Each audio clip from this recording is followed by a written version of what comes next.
ভারতের chicken neck কি এখন ওই শত্রুদের প্রধান লক্ষ্য? পাকিস্তান ও চীনের সঙ্গে সখ্যতা গড়ে তুলে ভারতের বিরুদ্ধে কি বড়সড় চক্রান্তের রূপরেখা তৈরি করছে এই বাংলাদেশ?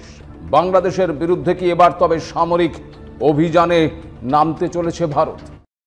গণ অভ্যুত্থানের পর নতুন বাংলাদেশের বিরুদ্ধে একের পর এক ষড়যন্ত্র করেছে ভারত।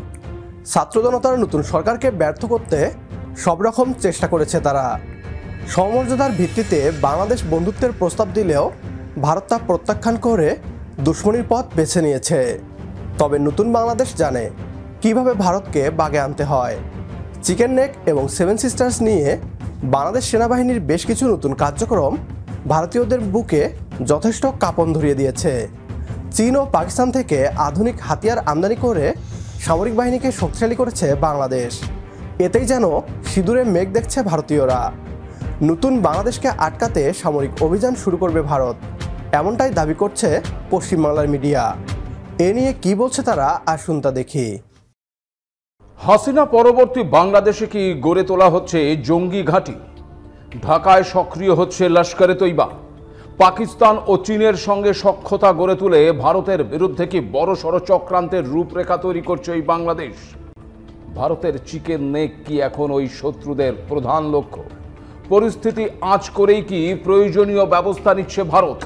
বাংলাদেশের বিরুদ্ধে কি এবার তবে সামরিক অভিযানে নামতে চলেছে ভারত? ভারত বাংলাদেশ সীমান্তে গড়ে তোলা হচ্ছে একাধিক সামরিক ঘাঁটি। নমস্কার, আপনারা দেখতে শুরু করেছেন এডিটরস ডায়েরি। আমি ভাস্কর দত্ত আরও একটি নতুন এপিসোডে আপনাদেরকে স্বাগত জানাই।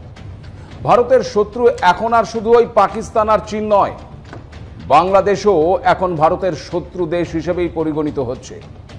ভারত সরকারের তরফে ওই বাংলাদেশের পাশে থাকার কথা বলা হলেও অন্তর্বর্তী সরকার দ্বারা পরিচালিত বাংলাদেশ ক্রমাগত ভারত বিরোধী কার্যকলাপ চালিয়ে যাচ্ছে। তারা মুখে এক কথা বলছে আর কাজ করছে অন্যরকম। শেখ হাসিনাকে ফেরত চেয়ে ভারতকে চিঠি দিয়েছে বাংলাদেশ। তবে ভারতের বিদেশ মন্ত্রকের তরফ থেকে এখনো এই নিয়ে কোনো উচ্চবাচ্য করা হয়নি। বিশেষজ্ঞরা বলছেন যে হাসিনাকে ফেরানোর পক্ষে যা যুক্তি রয়েছে তার থেকে অনেক বেশি যুক্তি বিপক্ষে রয়েছে। তবে এই সবের জেরে ভারতের সঙ্গে বাংলাদেশের সম্পর্কের কোনো পরিবর্তন ঘটবে না বলে আবার জানিয়েছে ওই অন্তর্বর্তী সরকার। শেখ হাসিনাকে ভারত ফেরত না পাঠালেও ঢাকা দিল্লির সম্পর্ক আটকে থাকবে না বলে জানিয়েছেন বাংলাদেশের বিদেশ উপদেষ্টা তৌহিদ হোসেন। এই তথ্য শুনে আপনি বলতেই পারেন যে বাংলাদেশের শুভবুদ্ধি হয়েছে, কিন্তু দাঁড়ান, একটু দাঁড়ান, এত দ্রুত কোনো সিদ্ধান্ত নেবেন না, কারণ এটা একটা পিঠ আর এর অপর পিঠটাও কিন্তু রয়েছে, আর সেই দিকটা অত্যন্ত ভয়ঙ্কর। আপনি কি জানেন যে এই বাংলাদেশে ঘাঁটি গেড়েছে পাক জঙ্গি সংগঠনগুলো? বাংলাদেশের মৌলবাদী সংগঠন বা জঙ্গি সংগঠন নয়, একেবারে লস্করে তৈবার মতন জঙ্গি সংগঠন এখন অবস্থান করছে ওই বাংলাদেশে। তথ্য বলছে লস্করে প্রধান হাফিজ সঈদ বাংলাদেশের মাধ্যমে ভারতের বিরুদ্ধে সন্ত্রাসের একটি নতুন ফ্রন্ট খোলার পরিকল্পনা করছে। অর্থাৎ পাকিস্তানের দিক থেকে জঙ্গি প্রবেশ করাতে না পেরে এবার বাংলাদেশেই নিজেদের জঙ্গি সংগঠন খুলছে ওই লস্করে তৈবা, যাতে বাংলাদেশের দিক থেকে ভারতে জঙ্গি প্রবেশ করানো যায়। বিষয়টি যে যথেষ্টই গুরুতর সে বিষয়ে কোনো সন্দেহ নেই।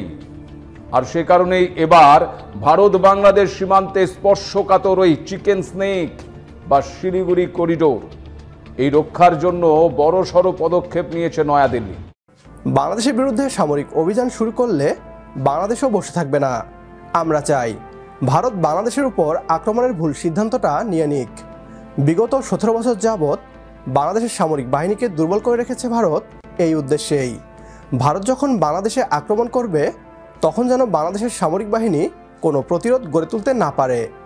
নতুন বাংলাদেশের নতুন সরকার ক্ষমতায় বসে সবার প্রথমে সামরিক বাহিনীর সক্ষমতা বৃদ্ধির জন্য কাজ করেছে। পাকিস্তান থেকে চীন, তুরস্ক থেকে ইতালি, বিভিন্ন দেশ থেকে আধুনিক হাতিয়ার সংগ্রহ করেছে। এক এক করে সেগুলোর ডেলিভারিও পাওয়া শুরু করেছে বাংলাদেশ। কান টেনে ধরে মাথা কাছে নিয়ে আসবে বাংলাদেশ। ভারত বাংলাদেশের বিরুদ্ধে যুদ্ধ ঘোষণা করলে সেভেন সিস্টার্স থেকে শুরু করে পশ্চিমবাংলা সবকিছুই হারাবে তারা। অবিভক্ত বাংলা আবারও এক হবে? একমত হলে কমেন্ট বক্সে ইয়েস লিখে জানিয়ে দিন আমাদের। সেই সাথে ভিডিও শেয়ার করে দেখার সুযোগ করে দিন আপনার বন্ধুদের। পরবর্তী ভিডিও দেখার আমন্ত্রণ জানিয়ে বিদায় নিচ্ছি আজ। আল্লাহ হাফেজ।